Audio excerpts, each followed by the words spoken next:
اور مدین کی طرف ان کے بھائی شعیب کو بھیجا تو انہوں نے کہا کہ اے قوم، اللہ ہی کی عبادت کرو کہ اس کے سوا تمہارا کوئی معبود نہیں، اور ناپ اور تول میں کمی نہ کیا کرو، میں تو تم کو آسودہ حال دیکھتا ہوں، اور اگر تم ایمان نہ لاؤ گے تو مجھے تمہارے بارے میں ایک ایسے دن کے عذاب کا خوف ہے جو تم کو گھیر کر رہے گا۔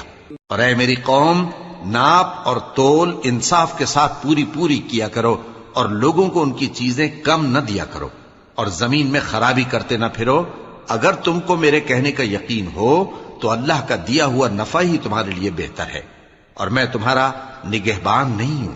انہوں نے کہا اے شعیب، کیا تمہاری نماز تمہیں یہ سکھاتی ہے کہ جن کو ہمارے باپ دادا پوجتے آئے ہیں ہم ان کو ترک کر دیں، یا اپنے مال میں تصرف کرنا چاہیں تو نہ کریں؟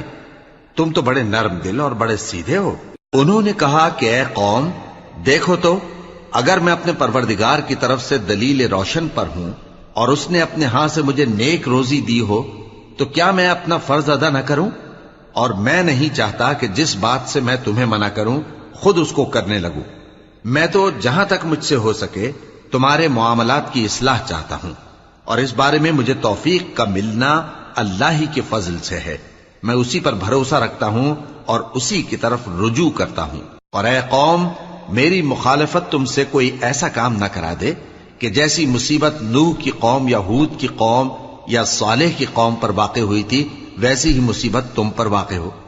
اور لوط کی قوم کا زمانہ تو تم سے کچھ دور نہیں، اور اپنے پروردگار سے بخشش مانگو اور اس کے آگے توبہ کرو، بے شک میرا پروردگار بڑا مہربان ہے، بہت محبت کرنے والا ہے۔